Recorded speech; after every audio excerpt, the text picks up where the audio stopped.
Check out Kayfabe Cave. We are a destination for wrestling fans. Come see our museum area featuring ring-worn memorabilia and collectibles. We carry figures, cards, belts, and much more. We take pride in bringing you the rarest and most unique meet and greet opportunities. Please follow us on social media at Kayfabe Cave. Remember, keep it kayfabe.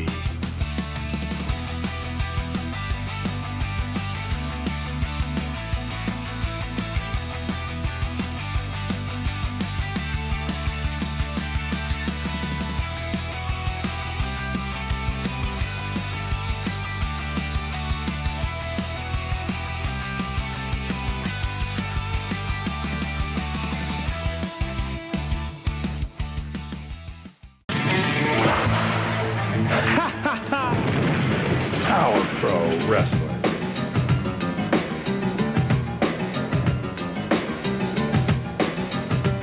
Power Pro Wrestling.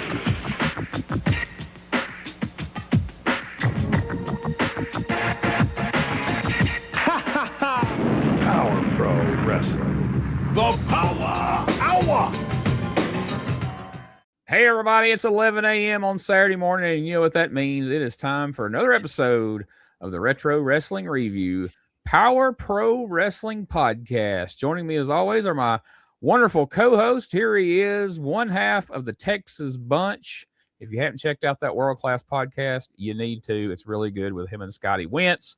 Or you can check us out on our Continental podcast. It's Robb Helt.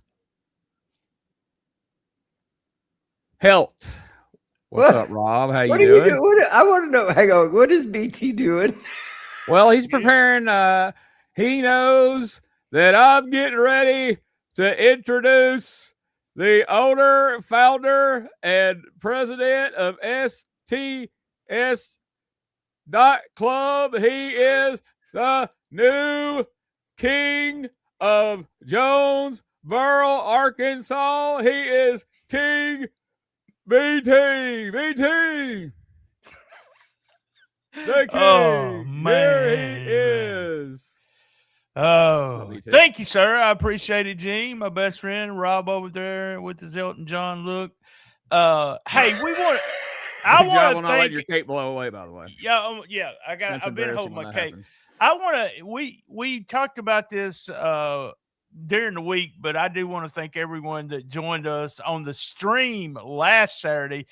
Being 4th of July, we thought we're going to get on here. We're going to do it on 4th of July. We're not expecting a huge audience. My podcast blew up all over the place that weekend.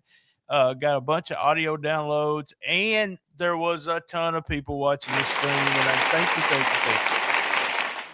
you. And I believe it had something to do with the new king. So I heard someone else did a stream of that show. Is that true? He did. He went and gave his review. I hope everybody checked that out. Did anybody hear what his hits and misses were? You like it?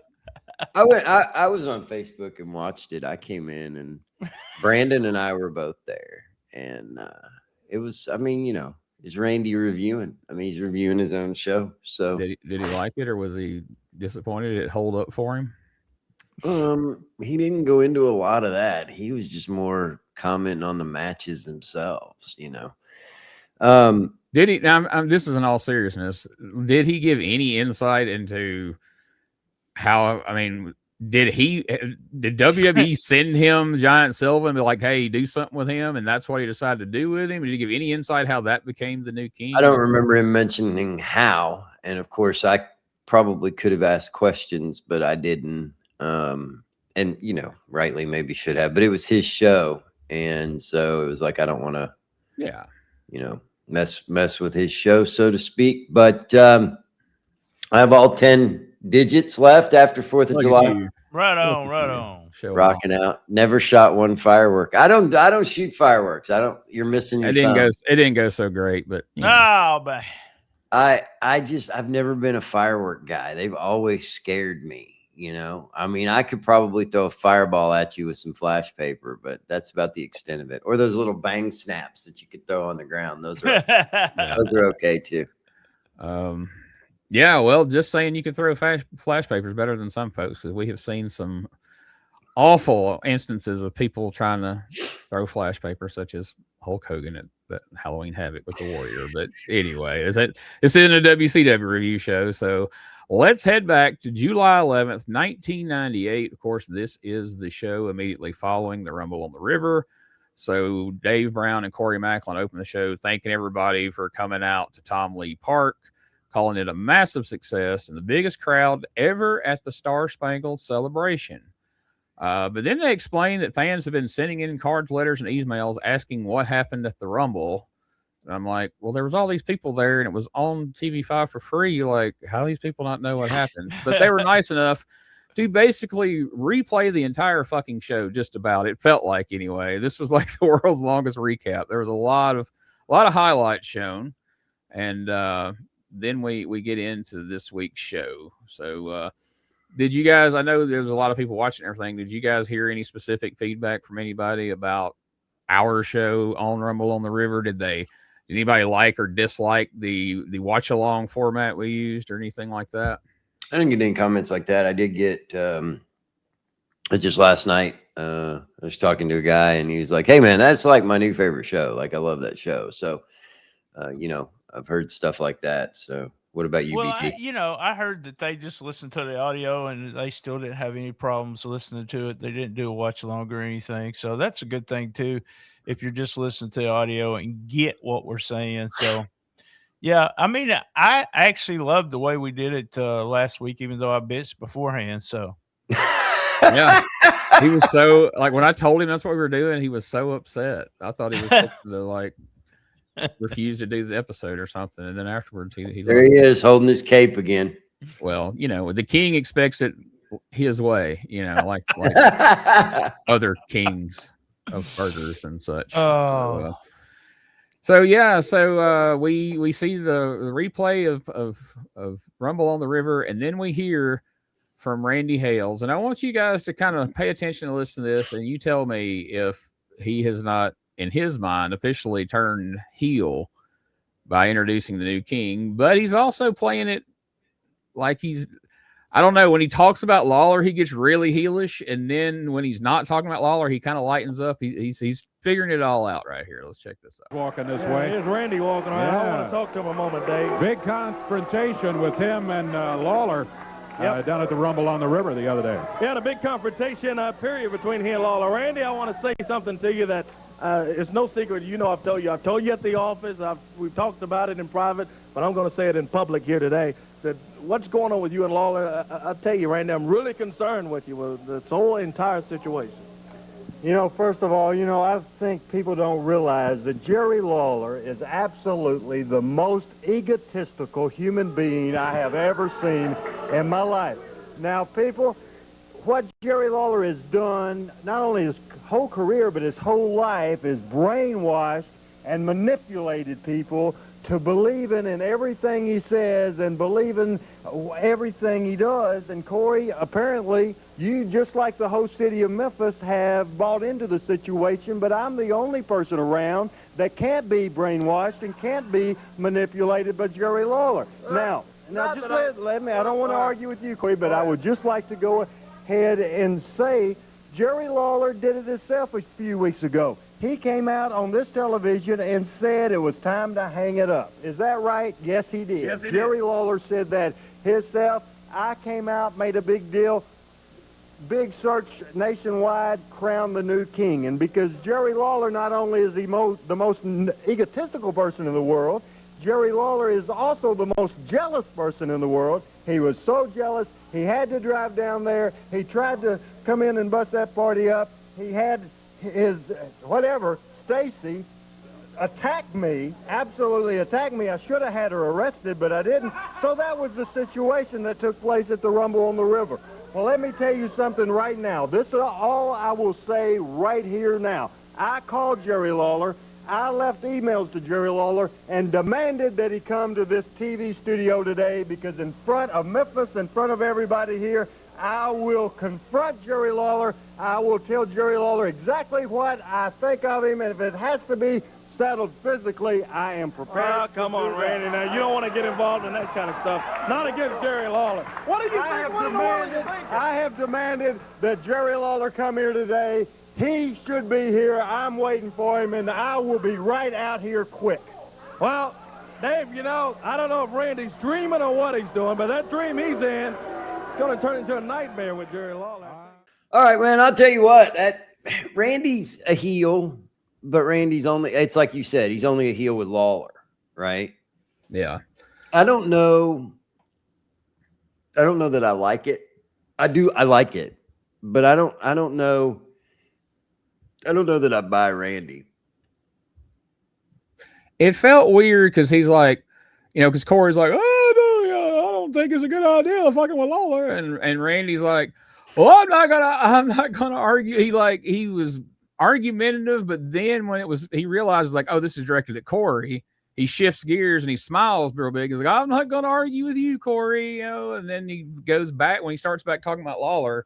He goes back into being a heel, and I guess that's by design, but it feels weird, and it makes the promo feel disjointed. Like, you know, if he's doing it on purpose and that's the way he wants it to come off, that's fine. But, you know, it's just, as you're watching, you're like, was this a really good promo and he's fluctuating between personalities or something? Or is he just in and out of this promo? I don't know. It's very weird, but if that's what he's doing, it's new ground being broken as far as that goes. It's him coming in and out. If he came out here to do a promotional thing and talk about something, he would be just normal Randy. But as soon as he goes into this angle, he's heel Randy against the Lawler. I'm not a fan of the way he's doing that. I still go back to the thing that I love. I really liked that Randy Hales from week one, where he was a babyface. He was the promoter. He had so much desire to be on Memphis Wrestling, be on TV in Memphis at 11 o'clock, blah, blah, blah. I like that Randy. I like the heel Brandon to be in this role. I think it would have been better. But let me say something that we all, me and Gene both had talked about. On episode 2, Randy says that when he came out, the fans booed him, and he knew from that point on it was going to be him against Lawler. And we had kind of disputed that. Well, I went back and watched that episode. As he walks through the curtain, there's a section of fans that give him so much hell. They boo him and everything. So I think he just heard that and said, hey, they hate me. He could have got away from that. That was one audience. That was 5 minutes of TV. I really like the babyface promoter, but we're not going to see the babyface promoter for a long time. So, no, we're going to head further and further down this heel Randy, trail as we go along. So we see a commercial. I didn't clip it, but we got a commercial for Malice in the Palace. It's going to be coming up Tuesday, July 21st at the Coliseum. They talk about Lawler versus the Giant King. Rocky Maivia is coming to town to defend the Intercontinental title against Brian Christopher, and the crowning of the first ever Power Pro Wrestling Tag Team Champions. So that's an interesting prospect, I would say. So are they doing that as a tournament? They don't specify here. I don't remember. I don't think it's like a big one night tournament. I think it's like probably like 4 teams or 6 teams, or maybe even so instead. I can't remember. Yeah, I think I hadn't even looked at the results. But I think it's 6. Might be 8. But it's a small tournament. So instead of the Jim Crockett Senior Memorial, it's going to kind of be the Whitey Jenkins Now and Later. Yeah, it'd be the Sputnik Monroe one night. Monroe, right? Something another. Billy Wicks. Yeah, take your pick of names of people most people didn't remember at this point, sadly. So we got that coming up before long. And next up, we get The Streak comes out. And let's listen to, this will be the first time we've actually heard him addressed as The Streak. Before, he just said he didn't want to be called Spellbinder, but he didn't offer him an alternative either. And, let's just hear the promo. There's a couple of things about this promo I want to talk about, but it helps if you've already seen it by the time we get there. So check this promo out from The streak. But come on over. We'll talk to you. I'm going to tell you guys something. Get up when I talk to you. I watched that Battle Royal about 10 times. I phoned it, I rewound it, and I watched it 10 times, not because I won it. Because 4 weeks ago, when I knew I was going to be in that Battle Royal, I knew I was going to take it. But what I couldn't understand was how many times you two guys call me the Spellbinder.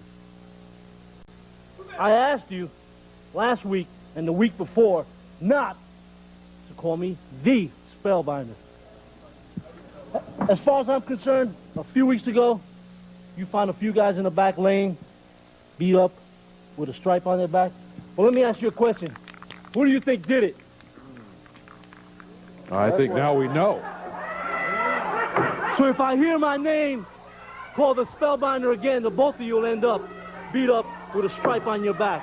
We're not going to have any of that. You Come take on, your paint, straight. get out of here. Now we see what the last few weeks has brought us, huh?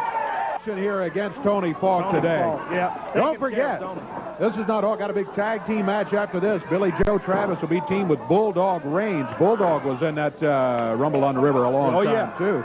And they'll be going against the superstar, Bill Dundee and Moondog Spot. That's wow, coming what a up. pair. Oh, yeah. Hey, don't forget Malice in the Palace, Tuesday, July 21st, Coliseum. Tickets on sale now at Ticketmaster and all Ticketmaster outlets there and the Coliseum box office. Challenge to decide who is the king. Oh, Falk flips over and misses. Jerry the King Lawler takes on the big giant at the Coliseum. And the WWF Intercontinental title when The Rock, Rocky Maivia, comes to Memphis July 21st. Defends against Too Sexy Brian Christopher Day. Whoa, what a powerful move there. Tony Falk thought he had things going his way, but he does not now. As a matter of fact, it's over. And he has lost. Streak gets the victory. Boy, his attitude has really changed. It's changed, and not necessarily for the better. White streak down the back of Tony Falk. Well, that's the streak.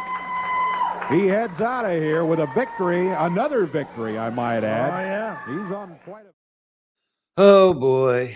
Tony Falk is no Jeff Hardy as he attempts to do a swanton from the top rope. So my first big takeaway from this, don't call me the Spellbinder. Like it felt like the Ron Burgundy where he's putting the emphasis on the wrong word. Yeah. But the other thing is, like, all right, when this all happened, it started happening again. I remember, like, oh yeah, that's right. He called himself the Streak, and he was painting these streaks down people's back. But instead, he said, "You're gonna find yourself with a stripe painted down your back." I'm like, at least Corey had to wear. We'll be having none of that. There'll be none of that. On his back, he says stripe. I'm like, God, don't make him change your name. He also says when y'all seen the stripes on everyone's back in the back in the dressing room, I was like, wait, I'm confused. So from now on, I will call him Streak Stripe. So Streak Stripe is the new name for the Spellbinder. Dude, okay. My whole problem with this, number one, is why in the world did you turn Spell, or did you change his name or anything? Why he was doing fine as Spellbinder. What was the reason for fucking with this? Number two, Tony Falk is probably not the person to be doing some of these moves with.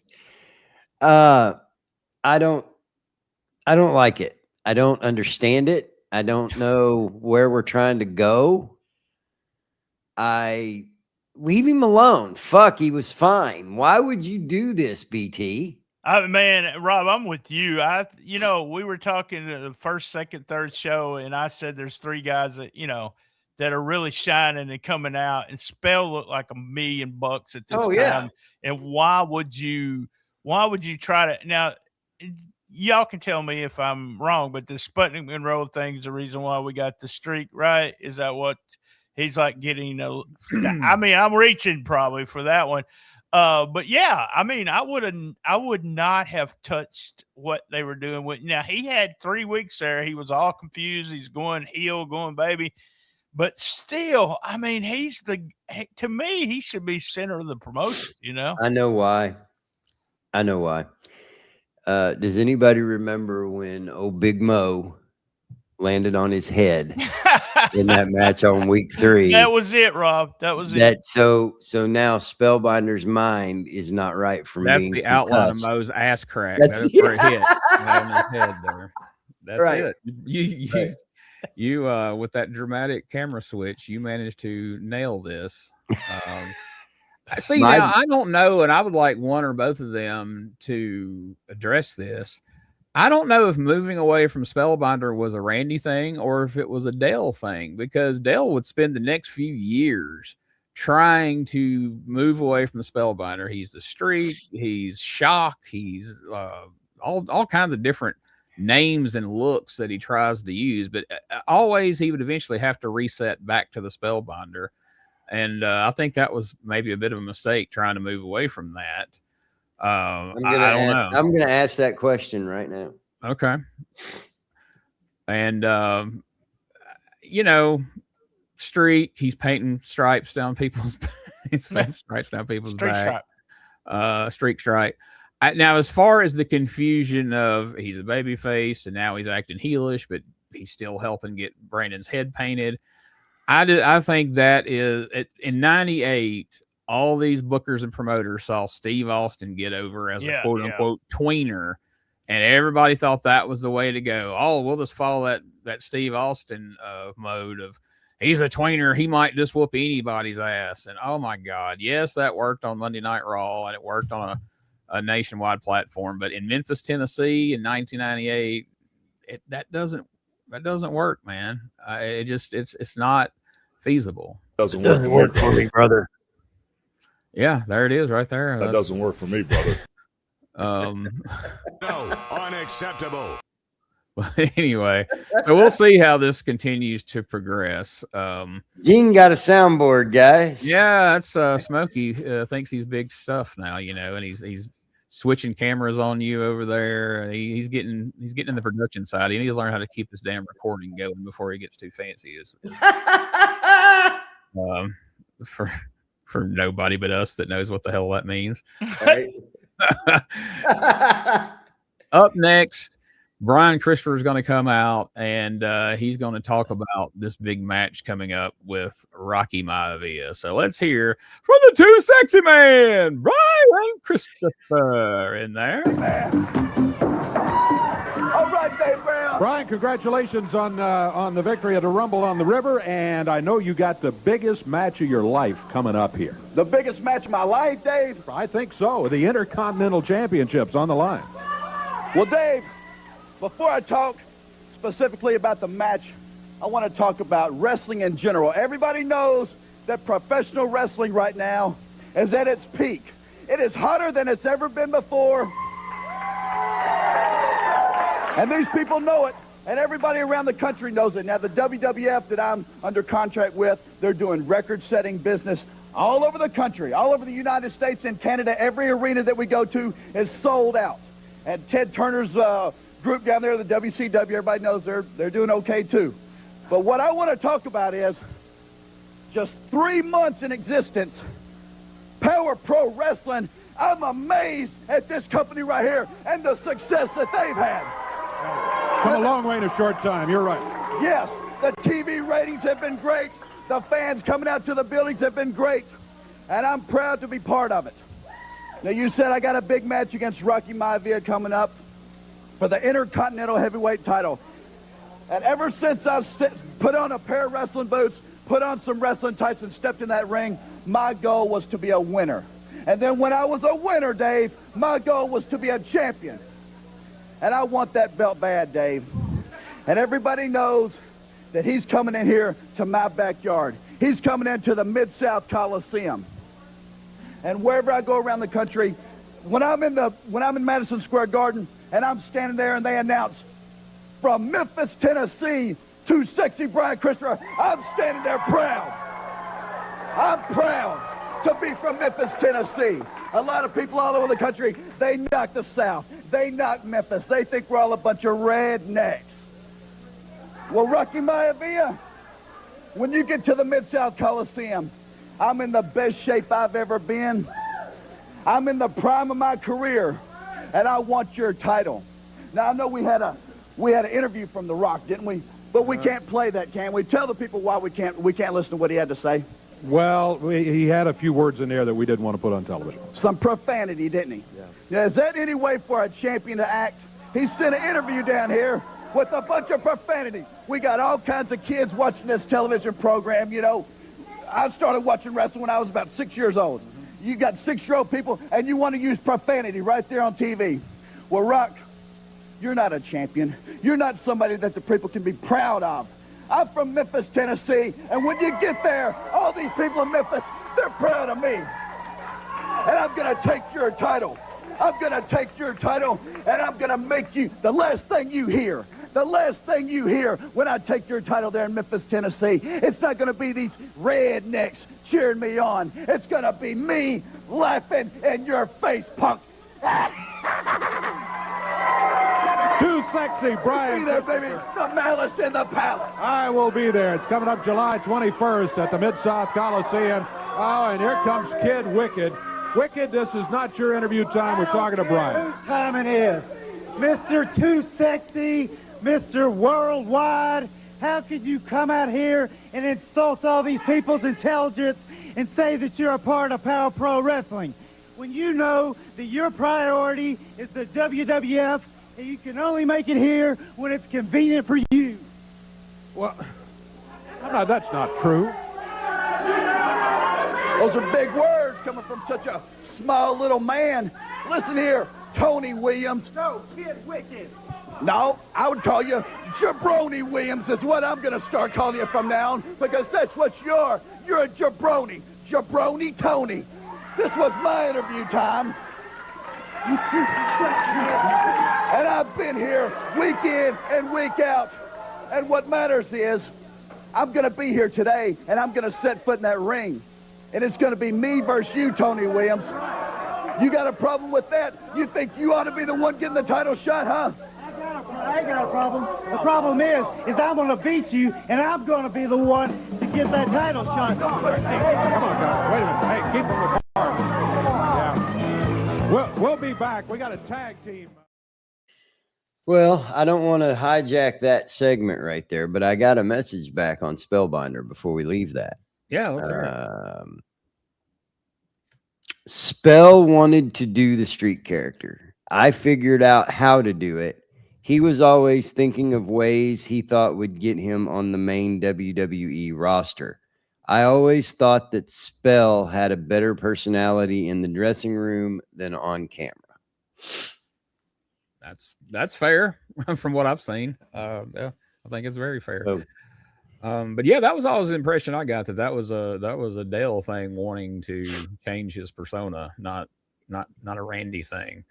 Randy's a better person than me, because I would have told the person with that troll mask in the back. Oh my God. Oh, me too. You've either got to take that mask off, or I'm moving you to the other side of the studio where you're not in every promo shot. You're not in the background, literally trolling us. About that. I just said that guy needs to go. He's distracting the kid. Yep. But this Brian Christopher promo, wonderful.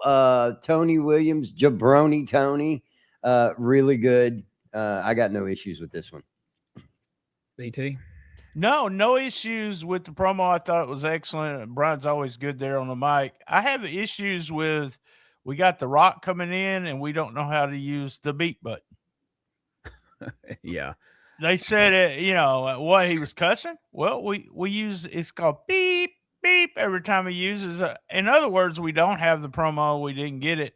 But I don't know. I just don't like the way they did that part. Other than that, that was excellent promo and fun with, we're still pushing Kid Wicked big time. Jabroni Tony. I'm sorry. We got a match coming up between these two guys, and it's just, you can tell they've been in the ring against each other a lot. Before we go to the match, BT, these are the two guys. These are part of that. They're part of that backyard group, right? Yep, Tony's part of that backyard group with them. So you got to think about it. If Gene and I and we lived in the same neighborhood and we ran around together as kids, we're probably going to be able to put on one. Oh, yeah. That's what I was saying. Yeah. So I guess I'm on the opposite side of this. I didn't love this promo just because I love Brian Christopher. Everybody knows I'm a big fan of him, especially in the USWA days. I felt like the promo on The Rock kind of buries The Rock to some degree, that he's not much of a champion. He don't represent these kids. He's using profanity. What kind of jackass is that? And more so than that, okay, yeah, jabroni Tony, all that shit, that's fun for the playground. If I was measuring this from a oh damn perspective, then yes, this would be awesome. But if I'm looking at this from the perspective of this was my show, I'd be like, hey, motherfucker, I have spent 12 episodes trying to shed the Tony Williams 3-foot jobber persona. He's one of the only guys that I've put over consistently. I gave him a trophy that you fucking broke, by the way, asshole. And you come out here and try to undo 12 weeks worth of work by pointing out he's jabroni Tony Williams that jobbed on USWA for the last several years, and he's only 3 foot fucking tall. I'd appreciate it if you didn't completely bury him with problems that he can't overcome. All right, you can make fun of the character, you can make fun of things that have happened in the ring, but if you make fun of the guy for being short, which he can't do a goddamn thing about, he's getting more ripped every time he walks through the curtain. But he can't help that, and I've named him something different to keep from pointing out he's jabroni Tony. So please, let's not. But that's just Brian Christopher. But that was my take on the promo. It wasn't bad per se, but business wise, I don't think it did anything for anybody. But that's just my take on it.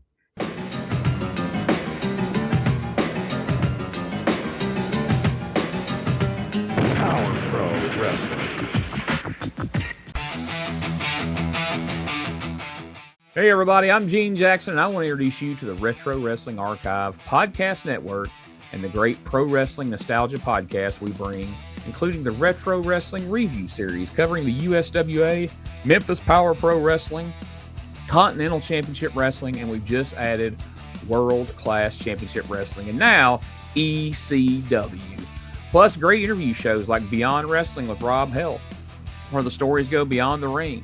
Then there's Dangerous Conversations with the legendary Dangerous Doug Gilbert and Tommy Wildfire Rich. Plus, don't miss special live streams like Live from the Archive and Arc of an Angle.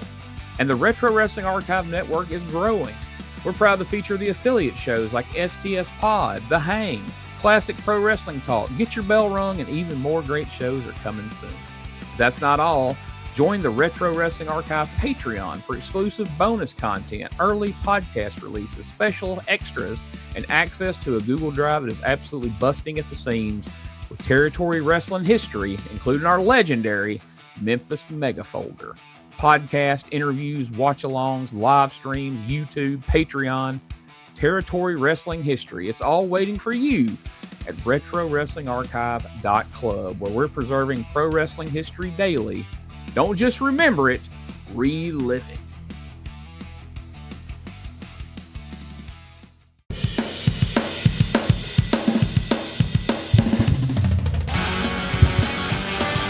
Tired of the same boring wrestling podcast? Need something with attitude, chaos, and maybe just a little cussing?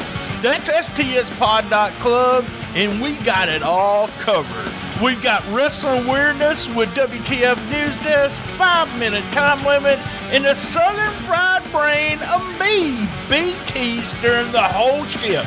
We also have rolling into Mempho every week about the current Memphis wrestling.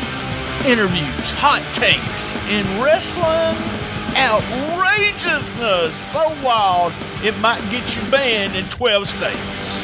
That's right, it's STSpod.club, or search all podcast catchers for Shooting the Shiznit, where wrestling podcasts grow chest hair. Not sure what that meant. Love my mama.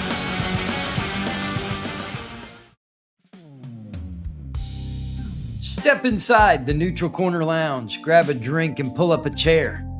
You might know the faces, and you definitely know the names, but you don't know the real story. Welcome to Beyond Wrestling, hosted by me, Robb Helt. Every episode, we sit down with some of the biggest and even smallest personalities in the business. But there's a catch. We leave the squared circle at the door. We're not talking about angles, road trips, title runs, anything like that. We're talking about real life. I try to give you the person behind the persona. We dive into their hidden passions, their off-the-clock lives, and what actually makes them tick when the cameras stop rolling and the boots come off. If you want to know who these people are, who they are when they aren't playing a character, this is the only place to be. Subscribe to Beyond Wrestling with Rob today on YouTube or your preferred podcast platform. Find all the great content we provide here at Jackson Media Creations at RetroWrestlingArchive.club. Step into the lounge, grab a drink, we'll save you a seat.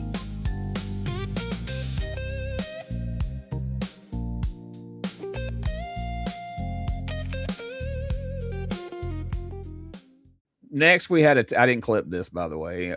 Next, we had a tag team match. Billy Joe Travis and Bulldog Reigns against Bill Dundee and Moondog Spot. And my thought when I saw this is like, this feels like one of them old WCW Battle Bowl matches they drew out of a fucking fish bowl. Like, such an odd combination of people. I called the finish before the match started. I knew Dundee's been doing this finish for the last few weeks. I go, I know how this one's going to end. So. Yeah, he's proud of that finish. He figured out he could do that and is like, we're doing this every week, mate, until I can't do it no more. So yeah, then we hear where all they're going, and they're staying pretty busy. They're running around Mount Pleasant, Greenville, Osceola, Jonesboro, Wynn, Arkansas, a lot of the old USWA haunts. So that's good that they're not just doing TV; that they're out, working the area. It's not quite the loop that everybody used to have, but they're getting some matches in. And then next up, we've got Brandon Baxter, who he cut the promo about last week and hatred of the flag and all that jazz. But then he introduces a new character, and I do want to talk about this on the other side. Me and BT have talked about this a little bit in the chat, and I want to see if Robbie remembers this. So let's check out this promo and this highlights of this match, or a series of forearm shots across the back. That's right, Brandon Baxter's out here. Will you shut your mouth, huh?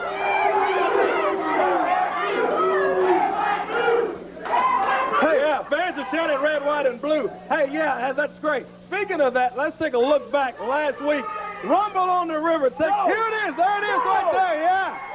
Red, white, and blue. How do you like that? Right up top of the head of Brandon Baxter. Corey, I guess you think that's funny, right? I love it. And I bet Dave thinks it's funny, too. And I bet you people here in the studio audience think that's real funny, right? Well, go ahead and laugh at Brandon Baxter all you want to laugh. You see, there's an old saying. And old sayings don't become old sayings unless they're true. It goes something like this. He who laughs last laughs the loudest and the longest. And the female fantasy Brandon Baxter will get the last laugh. The last thing I have to say, I have a man from another country here today who is forming the first part of an awesome stable that I have put together. I've gone all the way across the world to get him. From Munich, Germany, he is big, he is bad, he's a great wrestler, and he is smart. Here he is, Heinrich von Keller. Heinrich von Keller from Munich, Germany. I want these people to keep their mouths shut and listen to this man. Ich heiße Heinrich von Keller und ich komme aus Deutschland. Und Deutschland ist über alles. Now I will translate for you stupid Americans. I say, my name is Heinrich von Keller. And I come from Germany. And Germany is over everything. How many of you people have Chrysler Automobile? Well, this week, Chrysler was bought out by famous German automaker Daimler-Benz. And I am here to take over Power Pro Wrestling. Just like Chrysler was taken over by Daimler-Benz. You had all better learn to speak German because your bosses, your employers, your leaders will be German. Associated with Brandon Baxter tells me something right there. You better watch out for this guy. Oh, yeah. It's Heinrich Franz Keller. Wrestles in out of Munich, Germany. A little over 260 pounds is this Franz Keller. And, boy, he's pounding away on Swole right in the middle of the ring. His opponent slammed Swole down. Fans cheering USA. Yeah. I'd love to have you in this exciting crowd here at Power Pro Wrestling. We'd love to have them here, wouldn't we? Sure would. And we give the address for the tickets a couple of times during the show. The Autobahn Slam right here. The big German walks around with Swole and pounds him in the mat. 1, 2, and that's 3. The Autobahn Slam, he calls it. Well, that's it. Heinrich Franz Keller's debut is one of a victory here on Power Pro Wrestling. Yep, and an impressive victory, no doubt about it. Still to come, we've got 2 sexy Brian Christopher in action. Yeah, and Randy Hales has challenged Jerry Lawler. Dave. I see that. To put the German flag over Swole. Uncalled for, absolutely, yeah.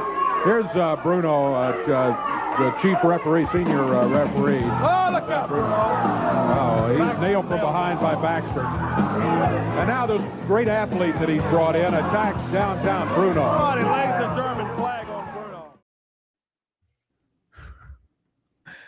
First of all, that music they had him come out to sounded like something off of Looney Tunes or something. Like, what are we doing?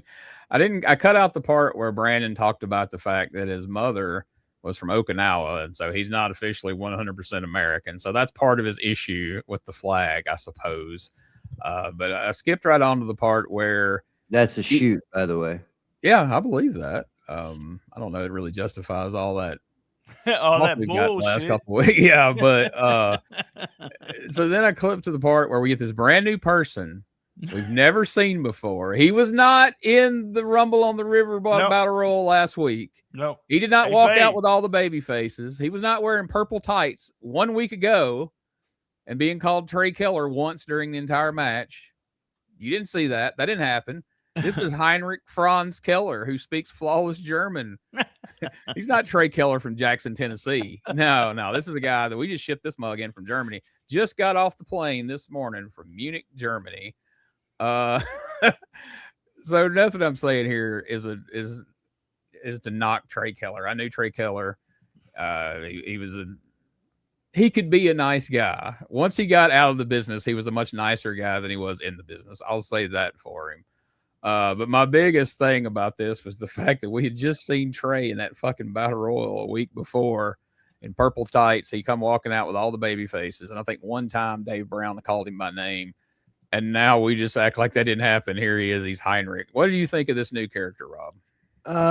So I will say, I don't know what the fuck he said in German, because as someone who speaks German fluently, I don't know what the fuck he just said. Like, I have no idea. I'm sitting there listening to him like, what? And then I realized that, didn't I see him in USWA against, like, working Christmas Creature and all that kind of shit? He's a straight up job guy in USWA. Yeah, I thought that's who that was. So, yeah, I don't know, man. I don't, it's you got to try to do something. I mean, if one gimmick doesn't work, let's try another one. He passed too, right, Gene? He's been gone. Yeah, for a few years, unfortunately. Okay. Yeah. All right. BT. I really like Trey. Considered him a friend. I did not like this German shit that they did. But if you were, this is the way I'm thinking. If BT the Booker, if I was going to use this gimmick, why not use it during the 4th of July celebration and make him the heel, make him the one that gets all the paint on him? So that's Gene's point, I think. Yeah. Or don't put the paint on him because he would have been brand new, but put the paint on Brandon. Brandon's standing there. Everybody has a good laugh at him. And then Trey comes out and lays out Creighton armor. And puts the flag, puts the German flag over him. Are we done with Creighton armor, by the way? We're not going to see him again, right? Oh, buddy, we are not done with Creighton armor. Oh, good God. He will be on the card. I did not know in the a answer match to that. at Malice in the Palace. So no, sir, you are far from done with Mr. Creighton Armor. Unfortunately, he and I collectively go. Yeah, I can't believe I have to say that and ruin y'all's day, but yes, the best is yet to come with Mr. Armor, sir. And I had somebody message me and say that, after reading Randy's book, that they didn't really think Creighton even really wanted to be involved. He just did it because he felt it was needed. Bullshit. You don't become involved to this degree unless you're itching to do it. Especially he did way too much. Look at the stuff he did at the Coliseum. Look at the stuff he did at the, I almost said Fourth of Forest, at Rumble on the River. But yeah, he wanted to be part of it. It's okay. I mean, we get it. It happens to us all. We have somebody that's not in the business wants to be part of the business, kind of thing. But I don't know, man. I'm like Rob. He said we both groaned at the same time, but that's just the way I feel. Every time you mention his name, I just cringe. I mean, it's one thing when you have the high school football coach do the tag match at the fundraiser at the school that's not going out on TV every week. That's okay. That's fine. That's a wrestling thing, but you're basically doing that version of that on TV5. But he's he's one of the managers there. So, I mean, Randy knows this can't do anything but help him to let him live out his dream of being a superhero. Sure. Yeah. I get all that because, I mean, I don't know. I've told a story. I put a guy in Selmer, Tennessee at the main event, and he'd had like 6 matches, but I made him do the hot tag, and he sold 100 tickets. So, I've done shit like that too. So, yeah. And who knows? Maybe that's why they had that big walk up at Blast Off at the Dome. All of the Creighton Armor fans come out in support of the man. All right. And I hate to be I kind of ruined your day, spoiling the Creighton Armor thing. Well, I'll tell you this, if you guys don't like German Trey Keller, you're going to really hate Australian Trey Keller down the line. Yeah, you're gonna piss all over yourselves here way down the line when he shows back up as an Australian. But that's another talk for another day. Speaking of Australians, next up we hear from Bill Dundee. Him and Samantha come out. Of course, he always talks about where all he's going to be. Lance Jade standing in the ring, and Dave asked Dundee about his issues with Coco Beware. And Dundee says that they are going to have a match at Malice in the Palace because I still can't believe Dundee took a brainbuster on the stage and it was just a little small clip in the highlight reel. Like, I would have made him replay that 10 times. But they put that towel around his neck and he was fine. So by Saturday the towel was gone. So yeah. Lance Jade, who we've pushed pretty fairly in the Young Guns division, just gets destroyed by Coco like Blade Boudreaux did previously. So we're just feeding the Young Guns to tired old WWF opening match guys. But all right, he's a pretty big deal in Memphis, I guess. So we're not going to complain about that too much. Are we? No. All right. So I'm just sad that I brought up Creighton Armor again. He was wanting another answer to that question. I was indeed. Yeah. Well, they talk about Rumble on the Ridge coming to Jonesboro, and then we get to our main event today. It's going to be Brian Christopher taking on Kid Wicked, and we're going to actually watch this one as it happens because it's not real long.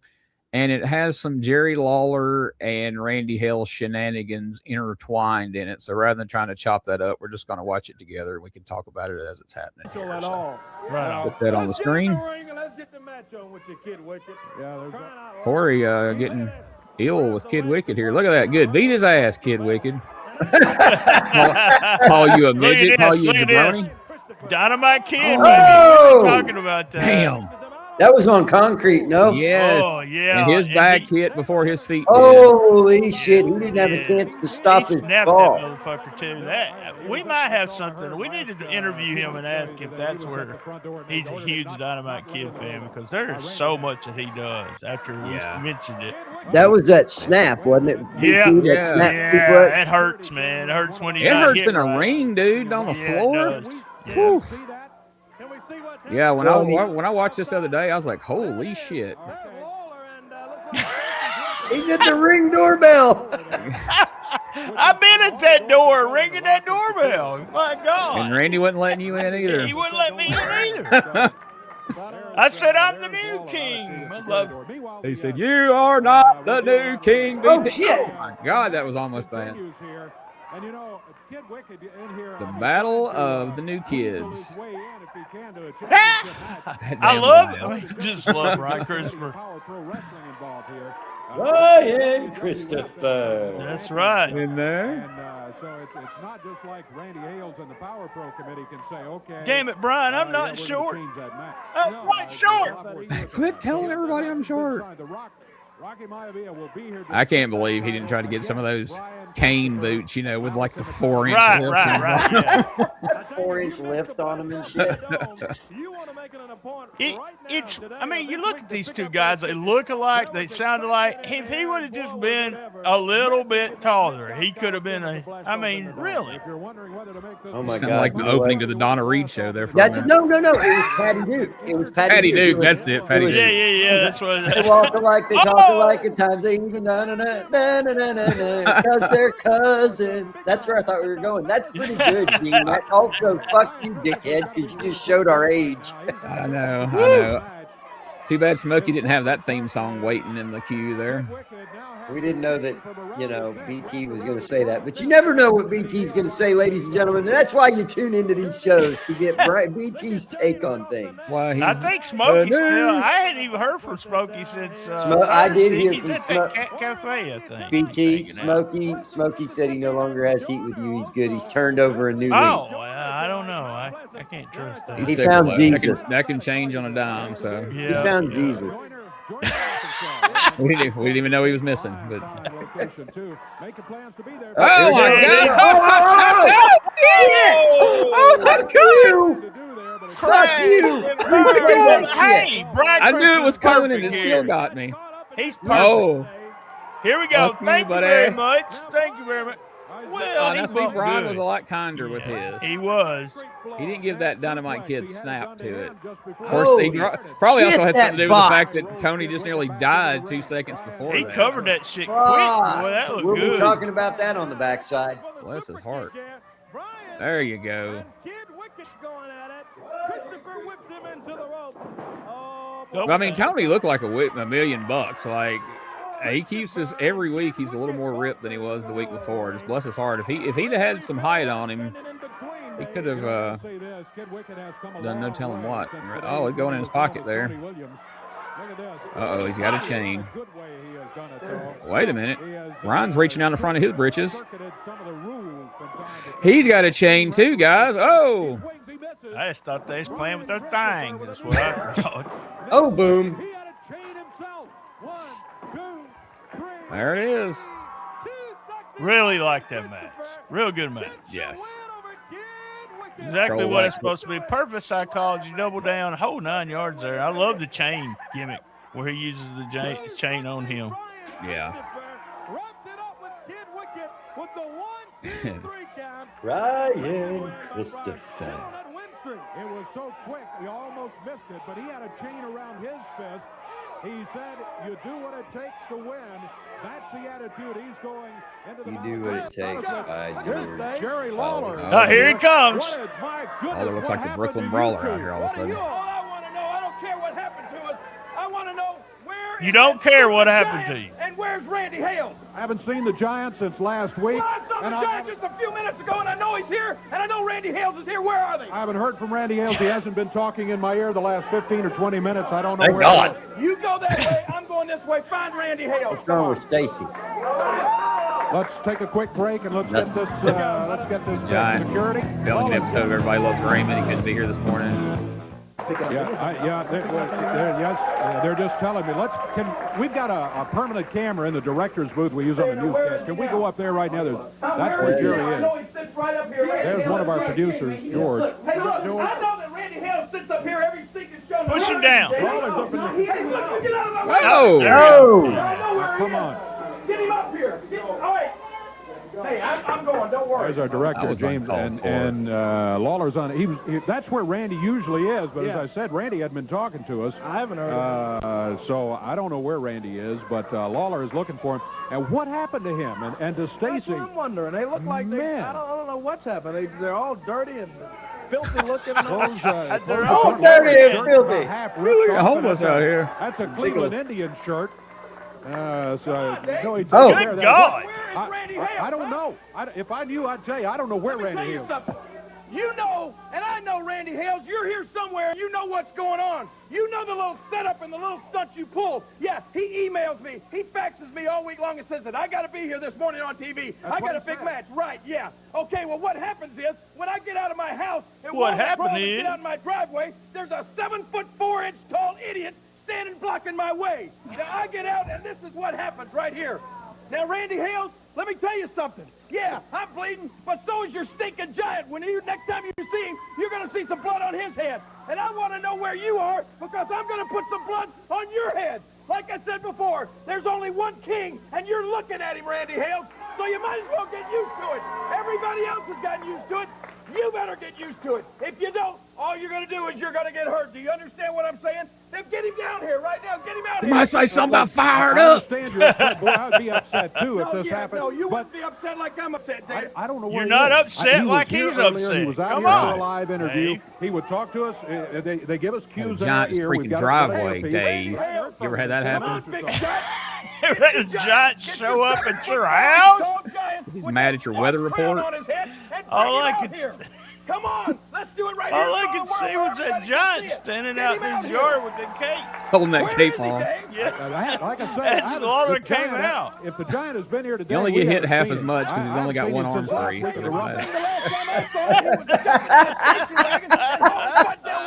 I'm so glad at that. Good There we go. now. Wait, something going on in the parking Go lot. ahead, Is that baby. Stacy? Put your Who's in the car? Is that Randy's car? Yep, put your hands right there. Allegedly. That's what we want.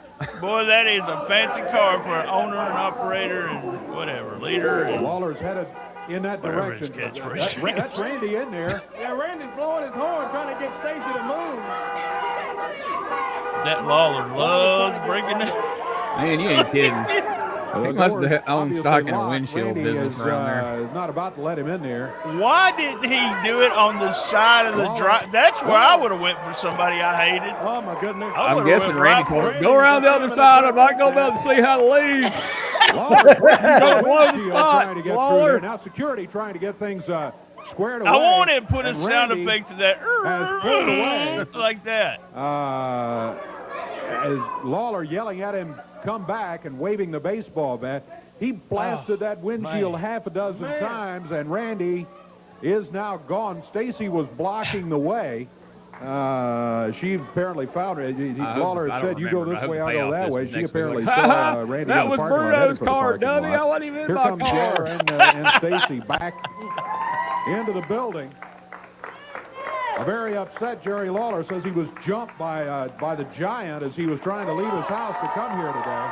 He's upset. He's upset more than you're upset. Too far out of hand. He really is. Let me tell you something. Randy Hales, you may not be able to hear me right now, and you for sure can't be able to see where you're driving, but I want to give you a little clue, pal. Your car just got a little sample of what's going to happen to you and your stinking giant if you keep messing with me. Do you understand that? Tell it to him, Dave. Well, I understand, and I guarantee you we will show him a copy of that videotape. There's no doubt about it. But he doesn't really need to see a videotape. He was sitting in the car when the baseball bat is smashing into his windshield there. Woo. And that's the bottom line. In there. Because Jerry Lawler said so. Man, I might have discovered a new fetish today. With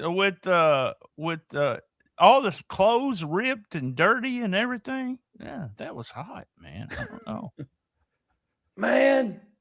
Might just be Stacy. It might just be Stacy. So The funniest thing is I really want someone to make an animation of a giant being outside Jerry Lawler's house. Driveway. And Standing it in the being, driveway. all I can think of is that the king lives in a castle.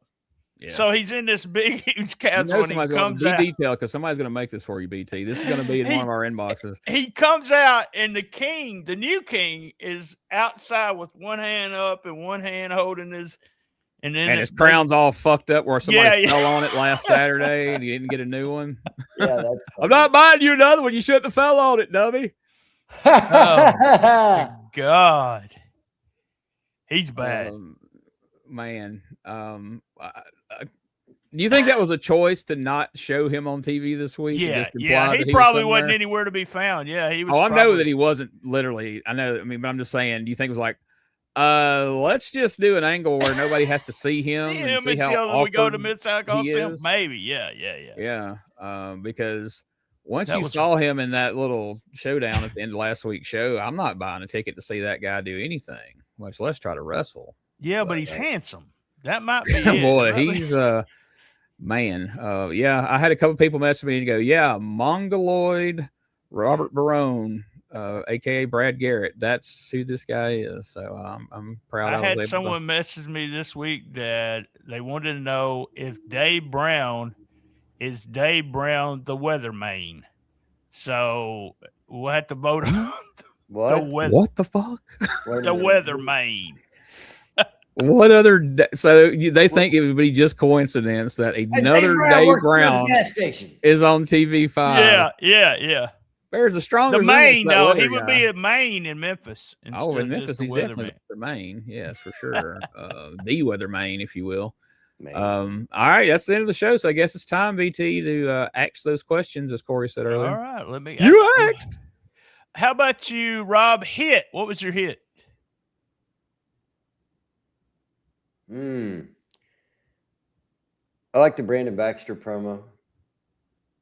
How about miss? Oh God, that Tony Williams Kid Wicked over the top rope botch thing there. That was Literal woof. miss. Woof. How about your MVP? Brian Christopher. In there. OMG moment. That goddamn snap suplex on the concrete floor that he didn't have a chance to break his fall. Yeah, I like that too. Good How about shit. must see? What's your must see? Stacy on the car. Good God. Show it again. There you go, Smokey. Stacy on the car. Thank you, Smokey. All right, Gene. How about you? Hit. That's a little tough this week. Damn it. Pass. We'll come back to that one.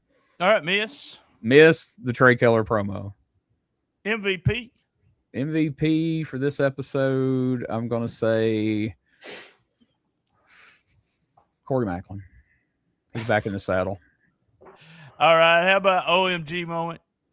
The dive over the rope botch there, because I literally is like, I've seen him wrestle since. I know he didn't get killed, but as it was happening when I watched it the other day, I was like, oh my God, what Bro. the hell? Yeah, bro. Must see. Must see. I hate to repeat, but to me, the must see is the snap suplex on the floor that he gave Brian. Good Lord. That was scary. Well, mine's a little different, so that's a good thing. Hit Lawler in the baseball bat. For some reason, I am just a huge mark for Lawler going out to or anyone going out to the parking lot with a baseball bat. Miss Trey Keller. Sorry, Trey. Rest in peace. MVP Brian Christopher. Oh my God. You know what? I did say, what? The Giant beat you up? So that the Giant beating the shit out of Lawler and Stacy was my OMG moment.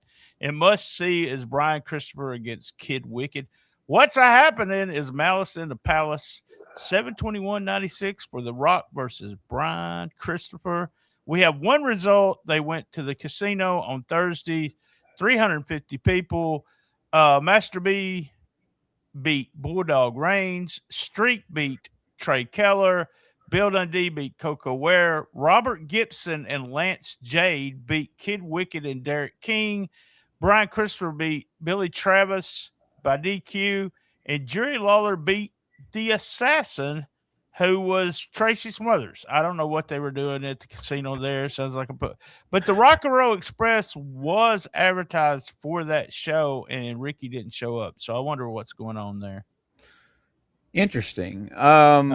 I will go back retroactively and say my hit, the double chain finish with Brian Christopher. Dude, I love that. Yeah. I knew I had something I locked in my head and then I lost it. Okay, here's my what the fuck in general. Why has Derek King not been featured in the past 2 weeks? He wasn't even on this show, and he was just in the background last week. He's been a focal point of this show. What the hell? He's still trying to get married. Yeah, I guess so. He is in some results next week from the Rumble on the Ridge, so he did work that show. I think the Rumble on the Ridge, then when they started doing the 4th of July celebrations, they changed the location to, what was it, 4th in the Forest or something like that? 4th in the Forest. But this was a big event for them here in Jonesboro. We'll have the results for that next week. Other than that, man, that's all I got. I'm not sure why Tracy Smothers was in a mask as the assassin. Crazy. If anybody was at that show, let me know. Yeah, that's very interesting. Any final thoughts, Rob? I'm sorry, Derek King was on that show. Yeah, he was on the. I mean, he's at the little casino show. I'm sure he's doing all these. But he's spot not doing towns, TV. Why is he not on TV? I don't know. We said this at the first, second, or third show. I said the 3 stars to me was Streak, Derek King, and Brandon Baxter. And where's Derek? So that's and Rob spell. BT Dale has made BT nervous. Notice he has called him Streak every time. He's not called him by that other name. Strike. That's so right. You asked if I had any other thoughts, and my thoughts are this: I love BT's mama. I love BT's mama. Is that the Taco Bell fucking ding? Smokey's trying to get a sponsorship. Even late, baby. All right, guys, we're out of here. Y'all good? We're good. I think love my mama.